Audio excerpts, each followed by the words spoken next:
Radio Bonne Nouvelle, la voix du Christ. Maou menunya fe eyiyi enye nyateƒe dedede go kple nufiafia si adzi miaƒe Kristo benɔnɔwo ɖe dzi le gowo katã me. Kema miwɔ ɖeka kple mi na toɖoɖo wɔna tɔxɛ sia. Akpelo Mawu neyra mi. Todinɔlawo mi do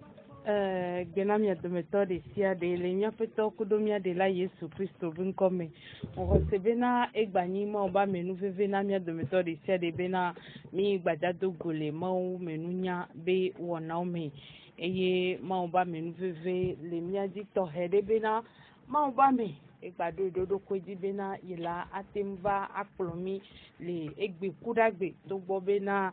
enu si kɔ gake akemawo be nya ya le veve ɖe koa ne ɖo edzia nkanu ke le dzɔ wa ebena yela tem azɔ kudo mi ne yawo pe anu kudo mi bena miate ŋu dze pe agɔme kudo dziɖuɖu onora miawo zɔ lɔko miaba wɔmetɔ nsɔbedɔ egbe adzo kekem wayela tsi ɖo ɖekoe ok kema mia dze gɔme mia ado gbe ɖa. Travala tsɔ dinye wena gbesime ledaye hallelujah bobona oda bobona oda bobona oda we travala tsɔ dinye wena gbesime hallelujah bobona oda bobona oda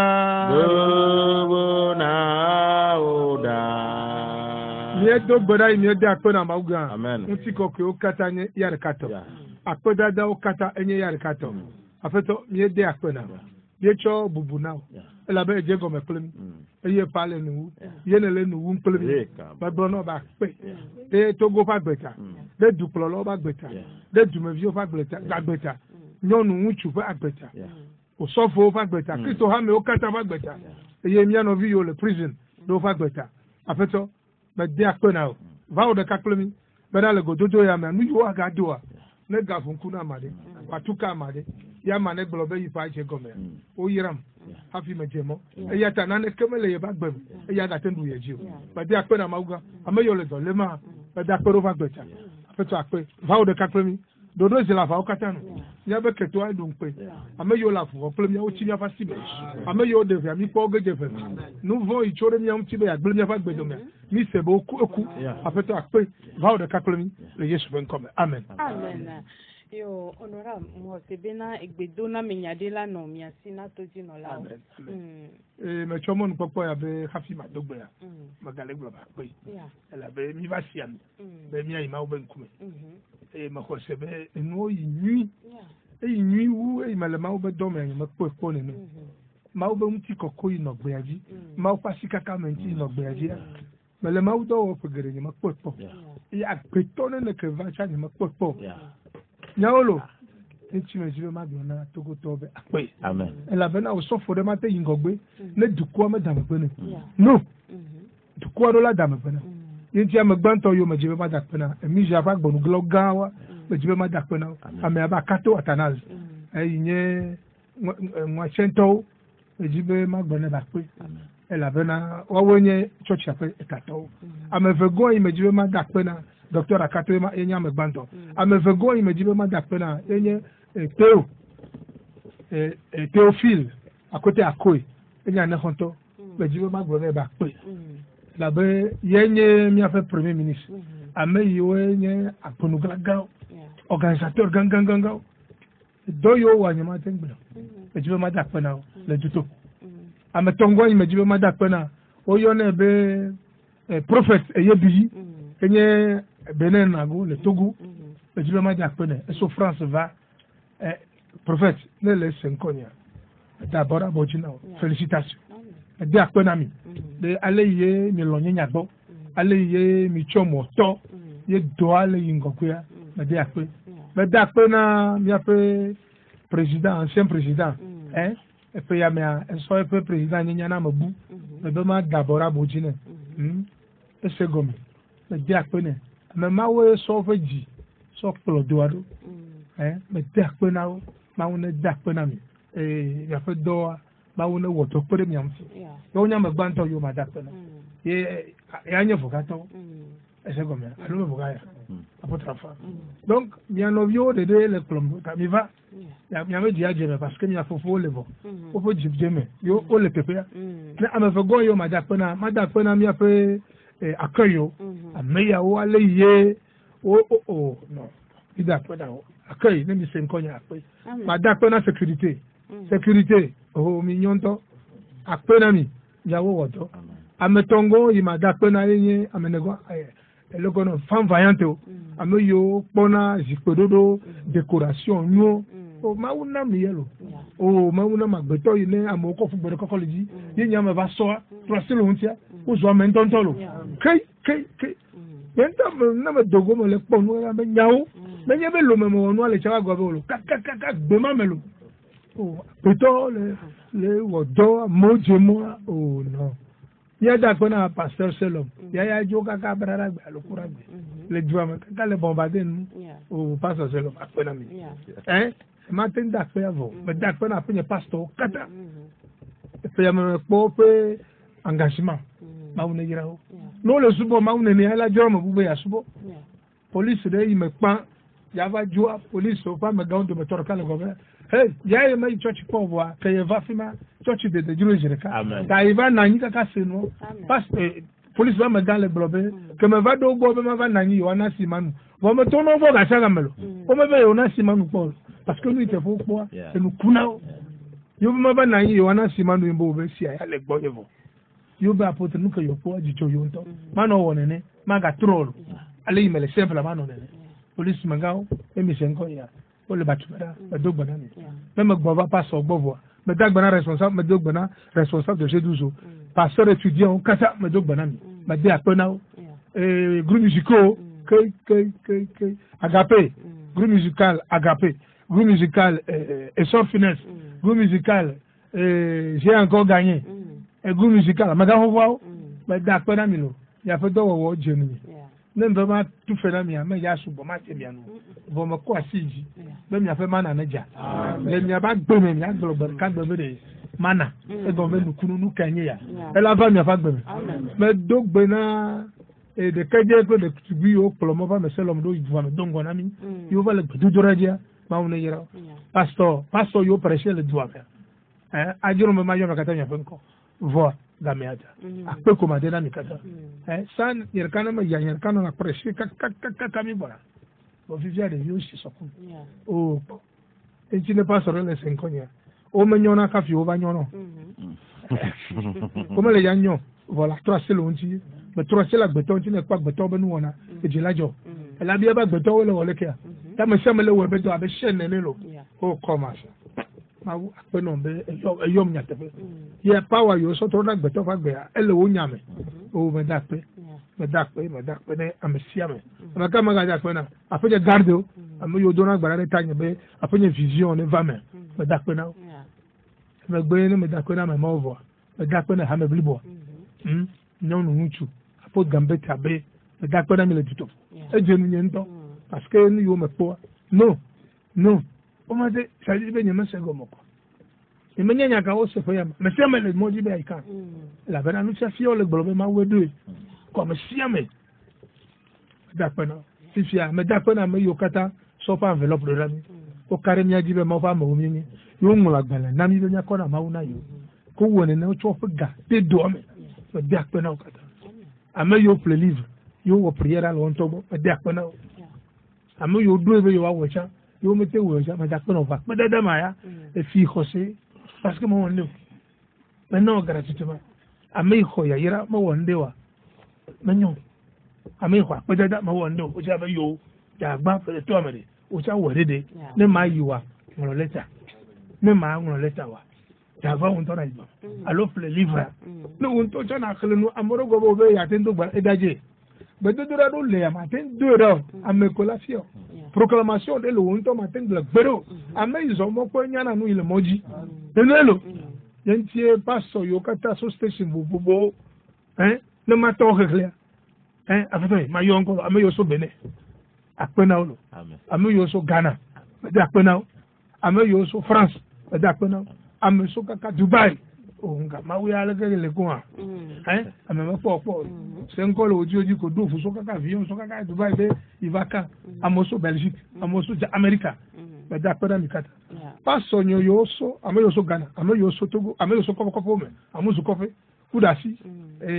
ajakpa bani kofe do globo 2005 yemalo afeton tove ahagba kofe haveji batume 2005 nya apelo ho ni are azam 2005 nya segbe chevie petue ebe adoti kofe zangera adamafo Mission tove le to le ko ma lo be ma ngolo ibu segbe yo odolo yo zangera qualification amoyo so blogame tenelo odume sarakofe akpena akpe peni yawo wodo do globo me yebai aiko na mi la pot meje yenu eso yembo gbenye meja kokaka ma vai nu popo bo tata ka fibe amole na te konta nele ma druta nya ave madreve konde ya mavado afeto la gbe sino soya le gbono ba amenje meja ta akpe togoto akpe na mi parce que o gbono mbe togoto wa no me lo mo ya ploru ko ma pobe me lo parce que enveloppe yo mima firo mana enveloppe me gbono va enveloppe yo mima gari ma so wa nyama du feu hello togo akpena mi lo ame yo le diaspora ma dakpena ame yo le America ame yo le Germany ame yo le Belgique ame yo le France ame yo le fikama Allemagne me mo kata mo so ga so rami do agbo ta aiko na yo be jile ni aga wewu be ma wonu gan le Togo amare globe Gambetta Emija et Apo Gambetta fait la fierté du Togo enenelo enti me dakpena mi me dakpe les invités amo se mi encore mo pompo o se nya radio kubo odo o baro invité o kata yo so dure me va akpena mi lo amare so Ghana se mi encore la radio le Ghana e ba poti se nko Gambetta ya gala pe ya tento ya va po be je si ye se nko ni po i video de so ba gbo ni po ça fait 20 ans you dis saketa comme va no bia ibe nu kama o ka vile via ya menyo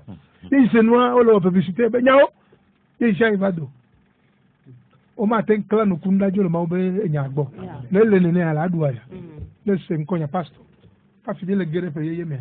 ma amisisi ko so ona trona mo bagbe le vadio do brare pastor ka tada fi me yirao mi ja be ha ko yona be Jésus mon assurance pe na mi le Yesu ben comme il me da pas d'appel de cacafé la vie appelo parce que comme va radio ne de melo je ne me cho parce que moto no be nyam et c'est comme et be no gbojiri ma pompo ale de le tire ka ne me blonde que tra quoi e wa do asi yo be no ame ma nya de ma se no si o wa gbe a so nya be we afu be nya ru ajagbata o da je be ele konu pa be wa be mele je ahian becho non gbogbo mo le gbonya pribo je bituku do le bituku ya be nya wa gbe tojo le ke ya me tema ka sinti o ma ba ka si journaliste nti bo enye journaliste re ba gbonya nya ponto mi klo o ya gbe o ba to tvt do mi bova e plom do ba fe me e be no nya e be no jina fifi ya me ba kushira be no e si me kunu ya kaka obi anu sakala sa gele si gba e volo me vo ya be dan e go ma o le to na be keje e nyonu ma journaliste lo o me nya me kunu bibi ma o le doro ma pon lenelo ke mi pa kan me ba mla nyi ke ba mla nya me mlo kho ba mlo kho bu me ke me fo me me va me ko le ko le apapalo le mo na ba le kan me no zo me ke me ko ya avovuro le fama me so choji ko nya ma gere ho jo e me va mla nya ma wo le bia mbede nu ma de me se go am o apapalo e ba apapalo nya je sina nuvo be fi kon garwa ma nya be nuvo le gete akoni ta les oblem ya koklo gele ko mana mama nya be kokko me gan yi na ma la ge jangi na ma de sen ko ne fa da ma ma ya nye ko ma wule blolo wa me fa pe ke ele me amen nenelo nya kata kata ele jimi be ya domi ba gome ka nya no nzo nya sem ne mi atele Christophe drapeau adeji ne trosvolo ntoko la goti mo ntume o favoro on va faire passer aux hommes on to janele organisation structure le mupoma la que nous menons nyota ba sula do menons nenelo yenti me da ko na tokoto madame egbe apeda fe me va me da ko na radio ba gbongo yo de mo je me tifie egbe a amova le po vide amedo mo passe gomo le ka yanto mo se ka jaole mo se izamela satana torke matenzo mi le to gwa ho ne de ole satana to se awa keze ene mauto ni ga son ti koko ya na vedu mawe msembe yenti me da pena me technicien o me pepelo ayi wona ne kan jejia me je ma to no be pe no kaka Edouanyo. Madame. Ntocha lo ko bi adi sa wa enquête mo va chain. Edouanyo ba. E pe me ko do e. Oh, comment. Mbobo. Oh non. Gloire, ma obe gloire. Tiens. Badenoa. Tiens. Ne ma wo no ma dogboda, ma da ko na fe no nyi. Faut me toyo ne be lulu. Wo ke me va de anya me va yo ne be tasiana. Va y en a parfait. C'est le taux de la femme là. Oh, y en a où nia. Parce que je me donne à sauter sur. Non. On me dit pour décider d'aller consommer, mais je ne jamais. On me dit pour matin jamais, va bien magado. Da trop me donne. Ça doit me va faire tout. Il y a va faire non, me dit. Quoi, me dit que. Madame n'a pas sorti l'homme mesro. Elle est s'engager de groupe musical au Benyamia. Ma une yire. Yare ka groupe ame toile si ala amene ameton. Ma une yire.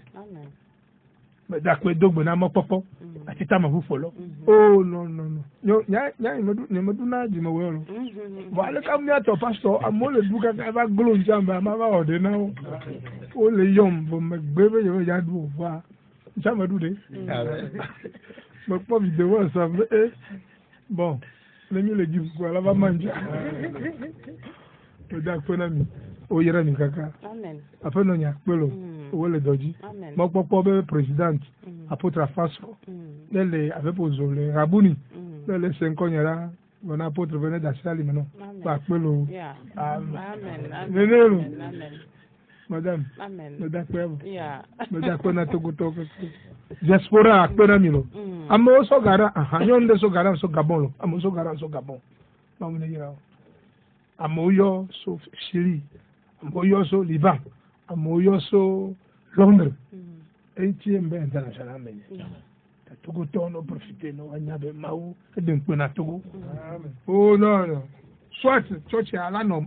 dubume. Ela luluwumia. Bon ma ube nunya ele Togo. Amen. Mida pena ma. No wa nya go me nyawa ele Togo.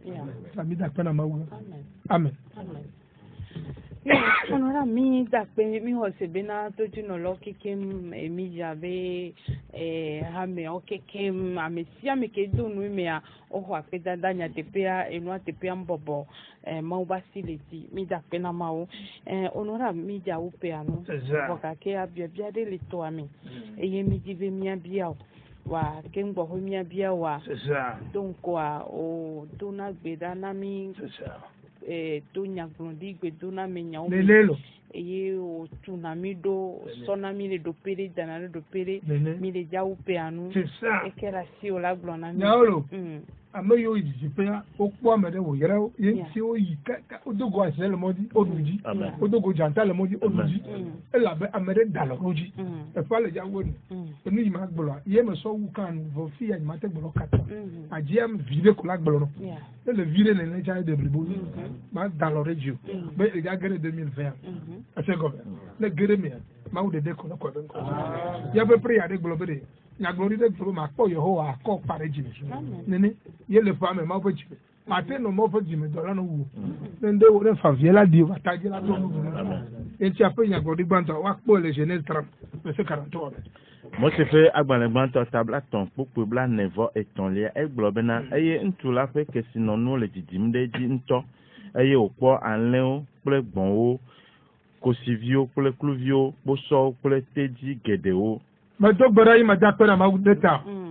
ye ma gbolonya de mu ti obe wonu wono dowa na jiriji ye me ke to afona ma wule ma dogbara deta wa leono jiriji o business na jiriji wo sukufe nunya na jireji wo dofe ga na jireji ma dogbara deta gbolonya de mu ti o be ne nebela no be na ma ugbe nkochine ko ma dogbara gbolonya de mu ti o be jireji ba mi sisi eyo wona nu ala jireji e ba mi sisi ne vaji o na wo ke to no po fofo no le ma dogbara deta o do na jireji o la ma se na jireji o fe na jireji de ke to no po na ngojine le le Yesu ven comme amen. Genèse 41 verset 30 à 31. Mose fragment la table ne vorkel pokui blackton va céder blackton vorkelia e globena ayo mela dongon li fe adreva eye onwulon alesi nududu do agbogbo de anigbanji labe eye dowame gble anigbala ale bena omaganya nanekele alesi nududu do agbogbo la de anigbanji la adogbara yi ma jakpera maugan la gbome mele senkonye amele jasora la ba senkonye ma dogbara ma fiasio be awo do wa jireji le fadreme be la gbome ado tutu magava ko berewa e ba si ba ji o ma dogbara le to gbonyari de mutio manu agbeme awo do ye fero me ava zuwa monoto wa ba gobe megale woto akoto megbele kudi di manu ato le yayira yi wa no le fadre ya me ma dogbara le ta be na jireji adunu wa poto wa so wula be na le manquement et nous à demain ma va do me to bedo ma to berare ta bena nke fa dre lengonawa ma una cho dara foga ya yira be sikuji ma to berare ta e di unchio le Yesu fen come ma do berabe e dongoli ma ga se nko bere la do ma kwa globe le jinu me power ma ga se bere le jinu kwa ponu e la be fa dre yo lengowa ma una ya yira va o do na o ma yira le Yesu fen come. Deutéronome 28, verset 47 à 48. Alors, Deutéronome 33, verset 19. Deutéronome 33, verset 19. Mose fait agbanla atonlia, tabla ton voton, pour courir à chekelia. Et globena. Okwe du kola,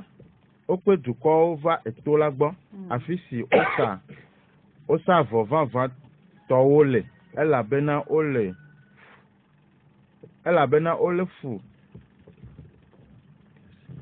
ole fu me kesinonu kle keto ole fu me kesinonu kle ketume nuvevi ma do bore to gbo yari de mutio subo yokata na ole fame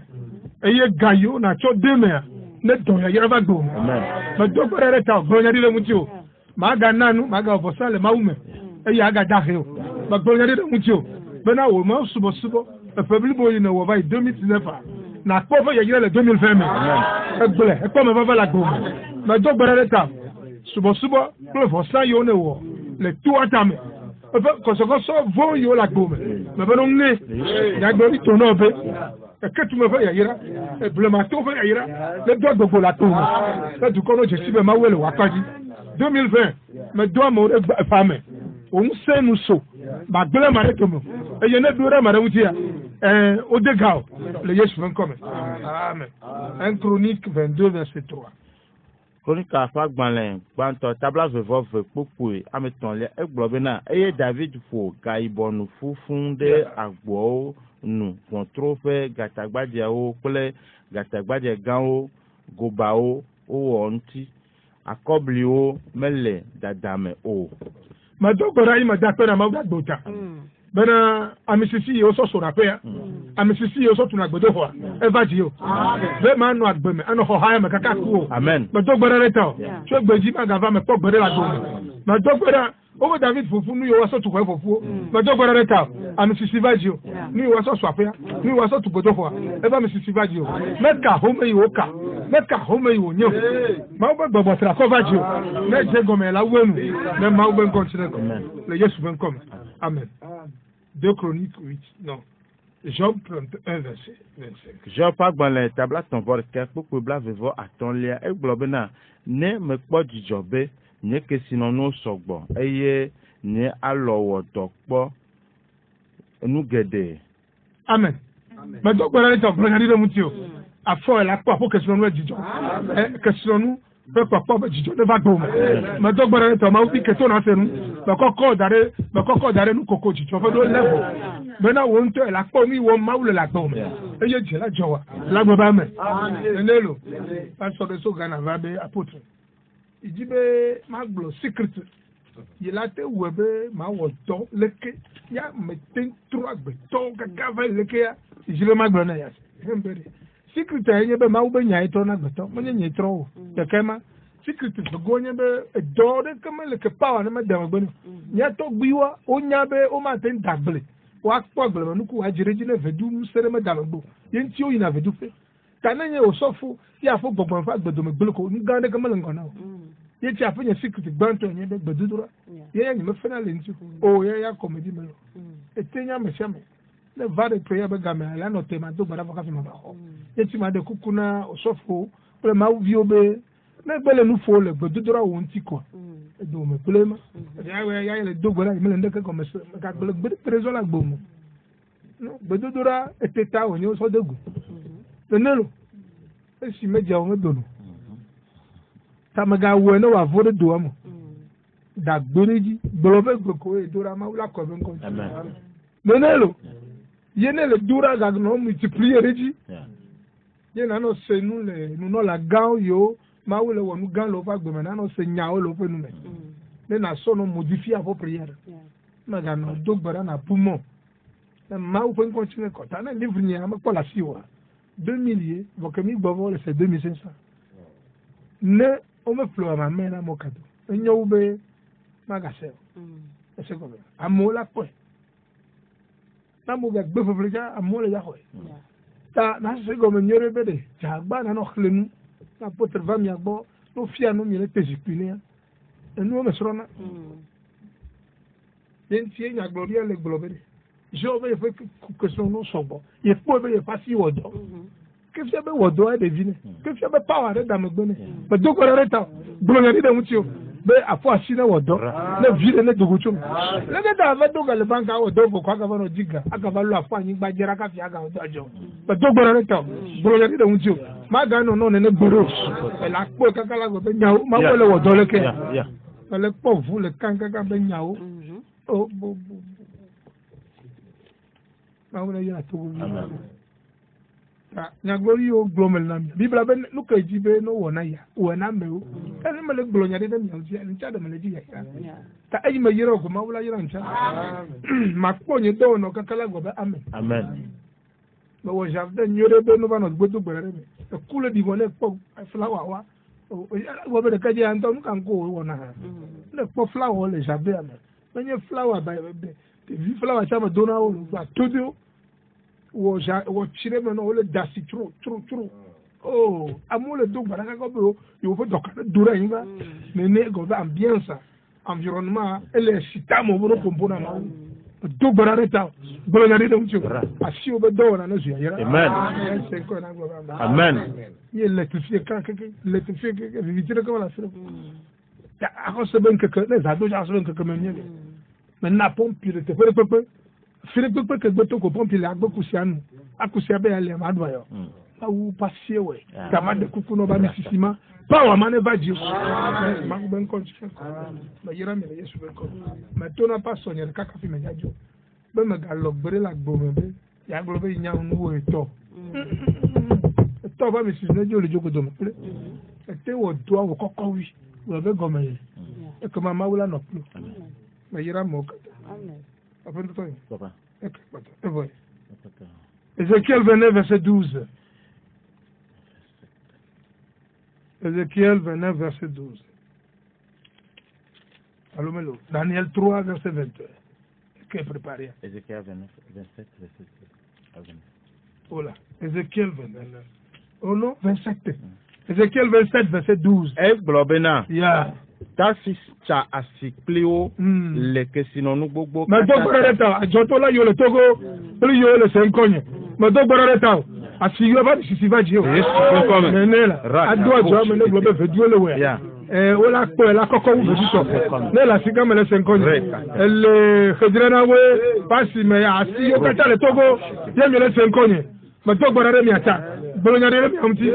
Be awo to àjọ tó la gango wa do to ko mi ya e be power e ba mi ya 2020 me àjọ la jo le nyang nyang mi àjọ le game àjọ berere mi ata amisisima e yo so donajo àjọ go me vire ku wa keketare ame yo ta ke to kekewa wa ga kekewu ne church yo no wa voa ma do berere mi ata ma ba sile mi aji pastor mi ta si gogo na ha me bi ogbe sinon nous te flou comme te flou. Amen. Parce que nous menons mieux doit y aller doigt bon. Le nélo. Parce que il y a le appel de fond. Comme va les 1000 francs yo kora à mon magaledou. Parce que à mon donna 10 000 5 000. Ba de kuku gande be nous me fiana mo bono woto. To na woto na dogo ma wan to de mele jipo le fima ko be he me cho mi fa nouveau camion. Yen to va woto. Tane ja subo ma wu ma kenye dola e dola ko ye. Amen. Ma wu yo no nyale ko wona dokolo nunya. Akema gane no si. Na mi le ja wonde no kore mi anti. Kama le ja wo livre benya. Mi le di financement. Am gbanto yo financer. Mi me si a chocho. Donc comme il va chocho bebe, mi le ja wo livre. Mi di mi a se 2000. Am ka wala kore mi anti. Ko fofuga o je se ka mi ko 500,000. Ye we be mi so na advance gba. Evolo, il me redire livre avec gars. Et tu m'as de coucou na passe l'obé, mais pour le moment, il y en a forcé. Mais nous sommes dans, non, wodo, pour le moment, non, na wodo, de galeva, ma ou non, prioritaire. Mais il y a bien que wodo, bah, d'autres, dit quoi. Qui vient de va dire quoi. Evo, non, va chercher quoi, ça va. Il y a ma subo le bonne, non. Ne ja subo, bonne, ma ou ne ira. Ma ou ne prioritaire, ne belema. Ma ira togotolo, diaspora, ma ira milo. Misisi yo so onado àjọ do la ganga wa do àjọ plumia e fami aji amo yo so fukuru no so du me vana yini mi fami avadu agba me to berere mi atata mbe ma ga no na mi ne bere àjọ ne gara àjọ me ya ne gara ya yira me ma u ben continue ko Daniel 3 verset 21 Daniel 3 verset 21 Daniel fragment la ta me ton popo bla ve vore kelia tema black over ke popo black over kelia e globena si Nebukadneza fe nyana duko kata ani si Nebukadneza e globere na duko kata na nyi gbo kata blamiko ani gbanti duko pole gbogbo ebe gbogbo kata ani gbambli bola ani gba kata die ne nyonami ebe ni nyonami ma dogbo reta Nebukadneza ma le nyama glolo ebe na gbogbo kata na nyi gbanji to kata be ibe ne nyonami ma dogbo reta bolo yadi de mutio bena me khonyama le Nebukadneza gbo ye me tu va apenye apostole e ye Christophe gbogbo ye le nyeme ye ma fe asi ye le nyejia ma bolo yadi de mutio be me ne nyona o bena nzi bo shadre e me anyonam e me anyonam e me anyonam e me anyonam e me anyonam e me anyonam e me anyonam le nya glorianum le Yesu ven come to gbere taw be to gbejia e me ne nyona o le Yesu ven come egbe boye le mutio be 2020 e me ne nyona o le Yesu ven come ne nti fa fala me fa gbe me no nyona e nti le me fa fie ne me fa le gbo fa unya le jini enu ni o me po le gbe ti o sogbo no me to no fi abe pato consider the Jamaican yo so o mana mbe odi kojo yo le glo be fi mi o mi dagbero trasieta ye fi ma ba gble pele ba mango environ 8000 pieds bo hoy ba ani ba sa de la folie quoi me diabe kojo de lan kan to jadi kojo ye nto ko be jadi kojo ba kwa ni gba dia do yo mo le fa ba yo wa gbele ni ani gba ma ga ni ami awo yato ame yo sa ni gba la ma ni to o medina kojo neno kojo medina kojo ro le no ba po be kojo agbelema ezu dube intérêt e dube vide le fima ta wala bi e be fika le feni alo fa seke o le wo do fika jo kaka mango ba do level ma uru la po nya ma me gbe me be ro alo yo do me be ro te kojo di dale le 5 nya mi di kojo le ma ube nu nya me amen mi gano di kojo be gomba me akpote mu ame vere ve kwa nya di kojo ko ne edume vi no ya dumu e to ma mi wo le fa agbelema plus de 80 millions ya gbe to do ya mi va le globe o vonya nous nyama ou tomate ko parce que 2020 le programme ma wa ho que sono la sio tomate ko nene wala ne be akpere je la sio Ghana la sio Ghana na le Ghana nya ba wala gbo ba Benin na yigama aga be adama so bo no jaw ajoba yire Côte d'Ivoire ma no te fore ko azu sagbadere adinu la jo to nu me anyemi to nu me nenelo yentie ma dakpona ma o commence me dira mo kata o ben emene nya 2 Corinthiens 9 verset 6 Korinte tofa gbale evelia tamasir ke pupu amadelia e gbolo na eye ke esia gbolo mele bena amesi fanu le nu veve mela aha nu kan le nu veve me eye amesi fanu le yayira mela aha nu kan le yayira me ma dogbora yi ma dakpona ma uga je me gbonya de mutio enu yo kata ne fa pete gbefo be fanu le yayira me o wazi wa ki kore me wazi wa stay wa gbagba wa gbogbo kore ti wazi wa stay wa gbagba wa ko dara gbo le 2020 me ma dogbora de taw ya gloria de mutio le Yesu fen come Philippiens 4 verset 12 ma fo nti ko ko ne va togolo nene madame laisse encore egbe ya me va be ma ba yira mi kafi mi age no na glo o yira kafi vale na mere sore o yira mi kafi ma vale ya zigbo ne me po ela po gbogble nenelo amere to na yo sabe no vio no de le vudo am mere gble na wa ya yira ke le ji o ma te gble de vudo am nenelo que se no to ko wa so ina asisala wa sena ye wa ko e kaka va dare fi wa po ya yira le nenelo ye ntie ya yira le ji o ke to yin to we la tro la globe nene mo ben ti ko go ni va ji apo diplôme le ko me do na gbere wa ma gbo nyare de mu ti o be diplôme ji fo fe ti ejo na klere ji amaga no pa fo diplôme no be ta na sen ko nya ma fa si va ji Philippiens 4 verset 12 tofa gbale etamen ne pupu am wie velia e gblo be na menya alesi ma bobodo kwinye de anyi eye me ganya alesi ma kpo nu gede ha le nu sia nu ma to gbara ta mo bo yin pa mi sisi ne va ji o le 2020 ma chiti bla bla bla bla do me wa gbelo pa wa ma le ji o be na nu itutu na o le gade me e va ji o ma to gbara ta e be ye nyale yi wa kpo nu ma to gbara ta sia mi na o be na awodo akpo nu agbolo ma wunya adeluvo e ba mi sisi ne va ji o mo le bi sale gbolo ma wunya kaka fa wu no bere to asi luvo ji o ma tene yo de ka menyo inti amia mo yo gbolo ma wunya kakana ye church mele mi asiwa ma ou dom ma to be ponui ne menyo dans 10 ans elle va fan vie parce que na anya ma wunya glola adina sa e do la wo dom le church de me ye ne de luvo akode church am 10 ans après la ko view wa sigla jakaya le de wo la va dia to gbo pa globe we de yo ma lo Christo tane le de ma glo ma wunya ko ye luvo am telephone fi la fi de ko it's a mistake number 1 number 2 na ponyu ibe ne vale kakama le church rebe ye vale kakama unya 4 km ne de luvo ma te va kakasi yo ye suivi ma no ntiwa e so kla ma divide re moto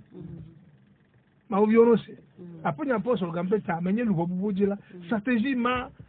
ma gera me ya mentonto ma de ya no godoma ye nya mezana agbala ma unya ko luvo ala cha so genya ma nya fiko joya ya mchirina yenti ma de kukuna pastor kle ma uviobe nya tro nya me ma unya kaka gbolobe luvo ko de pe ya me do la poe e do la poe e fere to ve luvo yo mi de ye mi fianu e fe bi ka mi po kada o le uniforme ye me ba nation bo félicitations o ti ani ta ma de kukuna mi be mi tro ma unya kaka e be me nya le yo akpon ma ajodo la le nya le yo pona ya yira me nye be na no ajo akodo kaka fa du fe afa so no biala o no ne la fa me cha wa ba de ora ma dogora reta bo nya de un tio ma no ne gbero le Yesu pen come e wonu wonu eka Philippiens 2:4 e wonu eye ji globe na le nusia nu ple nu kata mela me sro nu la glace abena ma difo eye do na wunha ma kpo nu gede eye hiamatum o me dogora reta bro le mutio amisisi do na meji bena ne nule e ji ne nojo ne nu megalo e ji gane nojo ye wa wenu be na kpo nu aga kpo nu rejia me dogora reta amisisi ma never ji le Yesu fen come le nya te fe be mi ma hia kesro nu de ko ela be mele zo moy vole nya tefe me e mo zo zo ahia nu zazao menelu le nya tefe me me hia ka zo ndeko e mo zo lo mi ka ma hia vole nya tefe me e mo zo za e mo zo zo ahia zazao ka do la pon be se nko ya go la me parce que me ja ika bebe nye me ji no nya be me va ka me da voué tele kashi 55,000 yo me koyi gbọgbọna o kondale o ga vava ko o sandi nye me hia gamo vo me hia na maubido amen menelo maudo vya be na ishina na baglo maunya enya elo tie da vialo enya me maube ishina baglo maunya yenye nya elo enya maunya ata maudo ata emale tigaro be ma so do na mau sana ni vaka ayamoduna mo kona sisano nu wa mi o projet environ 4 millions jira nyamadolo yentie edo la po yayira la so wo dona mau Mrs. Sivadio fa wenu me do de femme nyama po na zo afo pa le mau beji pa le soji me do gbara ta be na mau afa yenti afa yo le ngonawa na wo na dwo kata ni na mau ben continue si to fa gbara ta stop ku ma ton ewenu gbobe na e ko mi de agbe menye le jojo nyenye fe do simi wo nyomi wo lata me do gbara ta gboro nya de mu ti o ba je idam susu ole no ba me fori nenye me ko mi vola gbe me no wa me do gbara gba fo sabe kulima gboro nya de mu ti o be amekoko nenye e be de menye mi anto fe do yi wo mi wo ye na wo mi kokko yo nya na be la sainteté le don de sainteté yo na yema e ko Christo dit yo na gratuitement me do gbara re ta ko de fiera doma be e gbolo be me vuo me be me wo do li do di Christo me wo do li do li pleo me ko okuku la tiso ganti se nenelo me ko va bu la tiso ganti se tu gbe di me so nye fifode to nye to lele na Christo tu va gbo so so pe la mesenam e na ma gbe ma von e ma gratuitement o no jojo nyenye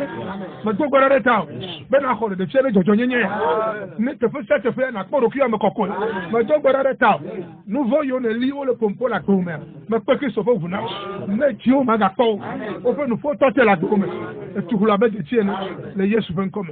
nenelo le ka ma unya re globere e duganga wa o me tuore ya molo Egypte ya o tuure Nil to sisinti Londres o tuure to sisire unti e du yango ya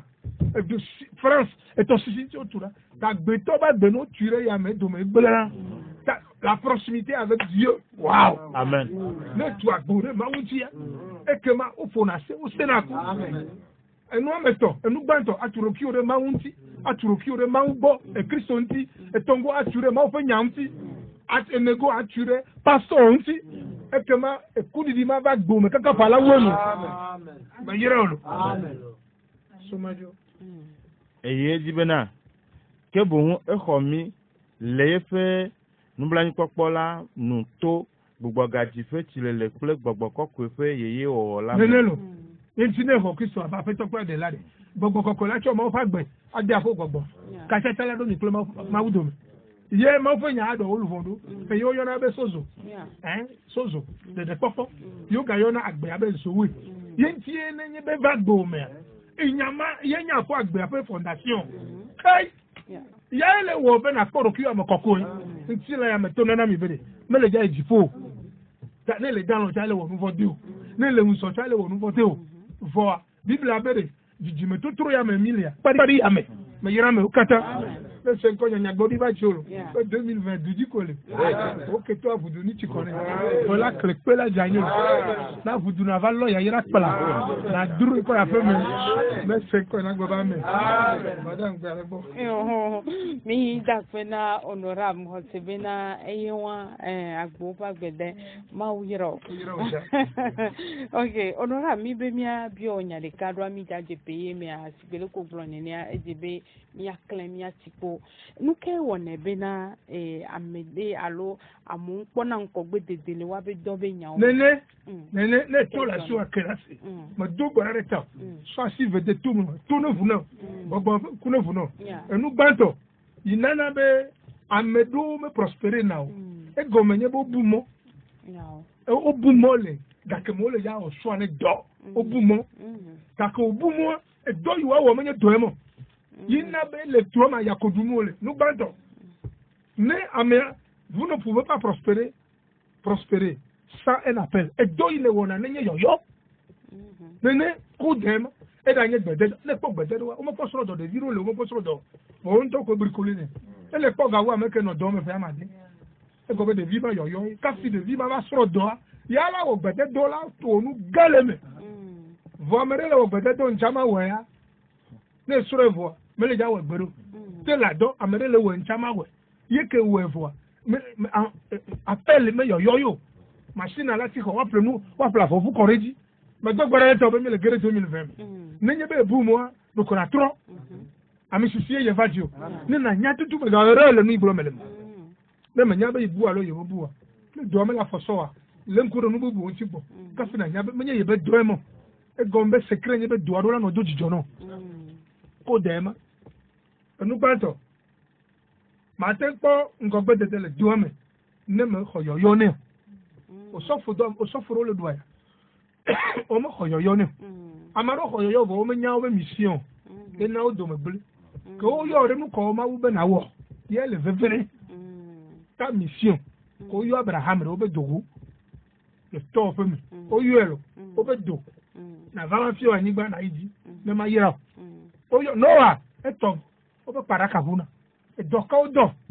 ye nye de ji ye wele ye me ganye nyale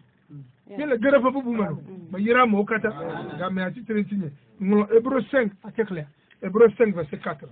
every talk agba ta ma ton poku amenelia egbo be na eye ame adeke mecho bubusia na edoku o ke bohu mawo yewe abe Aaron ene amen yoyo ebumo no yoyo abubure kamale ji o parce que me ja to me ja no do fe vego e do yo me le pli e gain le za o me zono enye malo amado wo nye da wala wo nya pe to do me la no veo ka mova atutu ame beta jote le ko lo pura no le won ma e de ma kala so pli da do me sono ta na me trewa do me le janyo benelo le senko ya na gba amelo e do la wo do so pli de ye le veverento do mo wona de kala sinya e victor be de la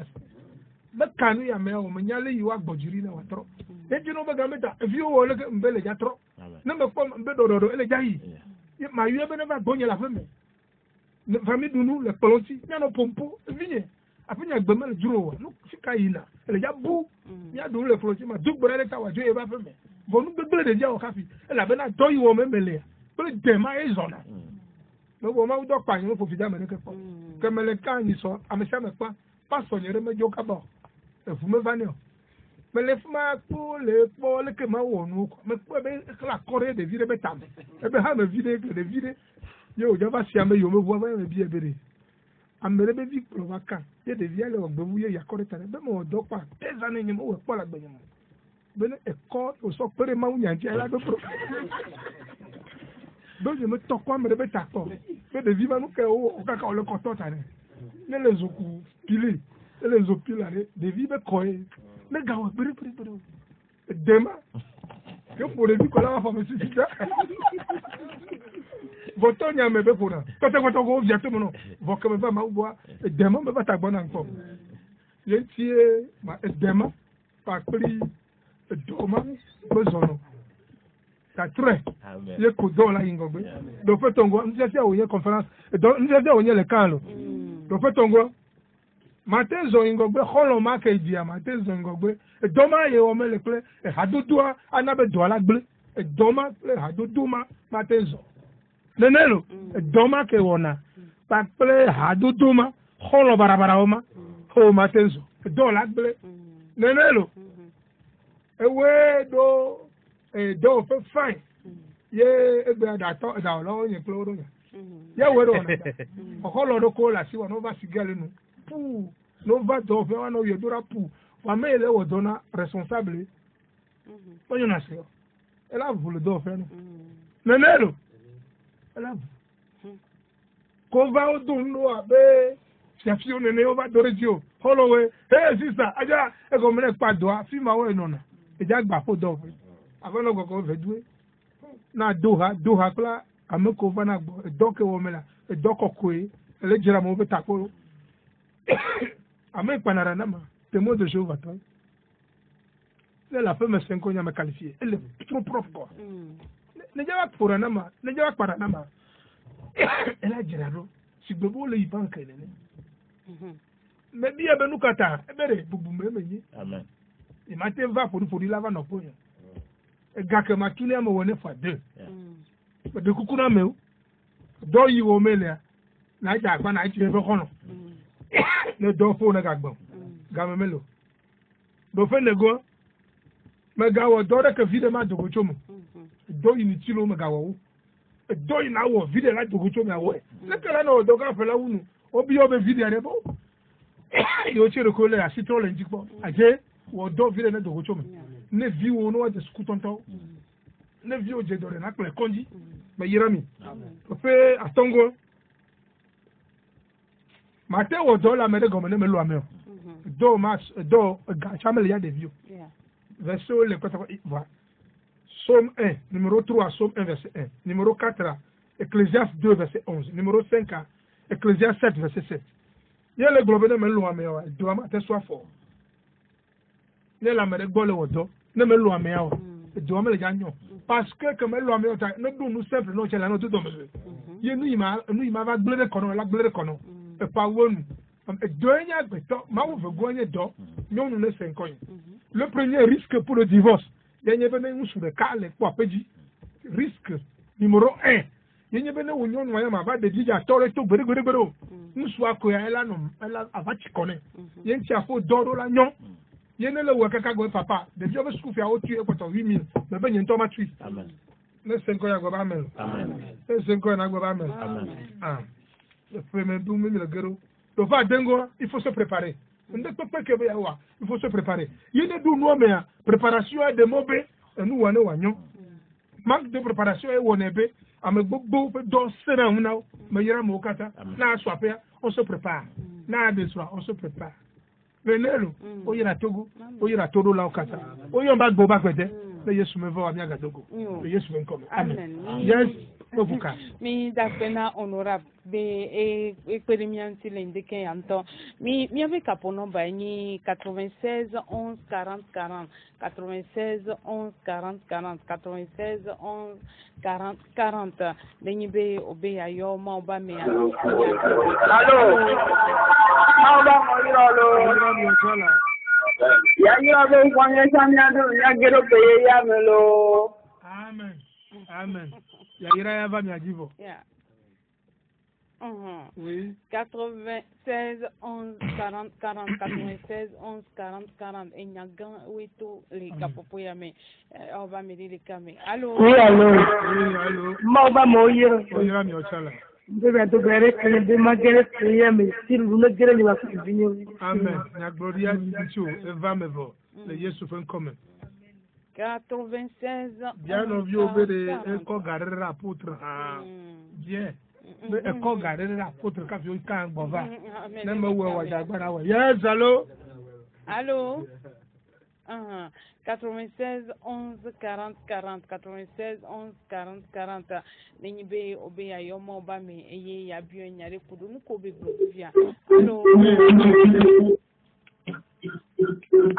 oui allô oui allô bonjour bonjour Nicolas Yasu Kasalonga fo on e kuku mudaki na mauma me amen amen nyake uwa vivi na nchi mbu mudaki amen sois béni ataka eyo vivi na noa eyo vivi na ota amen nyona amen alléluia 96 11 40 40 96 11 40 40 nenyi be obe ya yo mo ba me eye ya doma pe dema ma atenzo ta change na me nya fo do pe alagbele yeah oui allô Allô. oui allô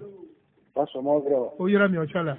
Me dit pas agréé un peu dur là. c'est ça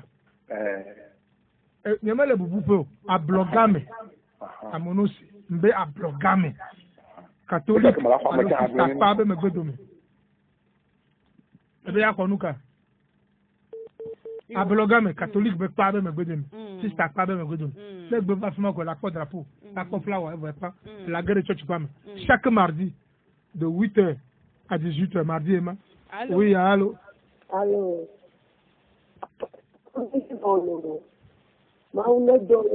Amen. Amen. Amen. Amen. Amen.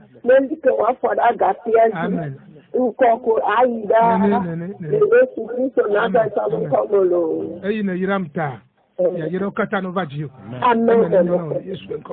Amen. Nemi pas les filles nous dit ya yo mo ba me otenyuele America me. Oui. Oh America me.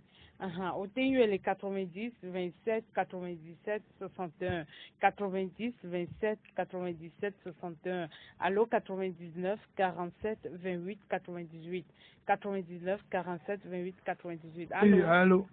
Allô. Oui. Apeto nyeleke foro. Amen. Amen. Amen. Amen. Amen. Ele hoho ya ko de jesi vo bagbata. Oyira. 90 76 25 25 90 76 90 76 25 25 ne obe ya kwa sibere ki amenu veve azina mleko enene. Allô. Oui, allô. Oyira mi ochala. Hona me brada ne ponde ken gani vasiri otro garden yora hona me deken gani vasiri gaweve etrovana gawe. Allô. Allô. Oui. Bonjour. Bonjour, là, le commissaire. Amen. Amen. Amen. Elle nam tutu ko gbona me. Benuka.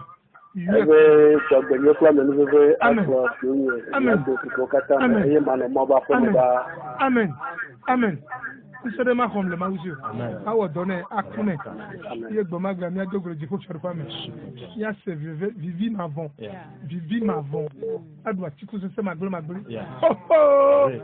Menelo. Ma une yero. Amen. Allô, yoda won ke ami gnobe hona me deken gani vasiri gaweve. Ga konjo ta mi fa. Ayo. Ga trona va hona me otro garden vasiri zanga sileke. Consider gbe o hona choti zeve. Otona Être mettons. Nenelo. Church Banto. 6h à 8h. Church Begon. 8h à 10h. Church Tongo. 10h à midi. Là, 5 ans, quoi. Foudou. 2020, n'a pas mon. Oga Jagol. Yon debo Jagona, il passe au Jagona, il m'a church. Il y avait bien ce que nous catane. Yon nous y a un soubé. Yon regarde la yon. Regarde la un soubou. Nous sommes beaucoup. Nous sommes beaucoup. Mais n'y a pas monsieur. Mais n'y a pas monsieur. Ni le bipé, nous n'avons monsieur. Maintenant, n'a n'y a pas de church régulé. Et nous là des church bou. De 5 ans à global. Mais Nelo, ça me gagne un peu mollo. Parce que je vais le doigt pour dire, mais le bolo. Premier culte, les dégommes gardien ça va gagner. Et deuxième culte, les dégommes gagner va gao. Et troisième culte, les dégommes gao va gao et voir les 2020. Wani soya bien qui est bien de 6h45 à 9h, allô 9h à 11h. Maouni honorable de Guédé. Mais donc voilà, il me d'accord na mauga. Amen. Mais me d'accord de mission tove afa mission tove peut pas soi fagbeta. Mais d'accord na mauga, c'est peut pas soi. D'accord na fagbeta. Mais donc voilà, d'accord na mauga, le Togo du vol fagbeta. Kuti ko ko kata na nyamiato. Et Yesu me va miadogo. Diaspora. Christo le ngodo munami. Mi Yesu ya yarato. Le Yesu vient comme. Amen. Amen. Yo, afetɔ kple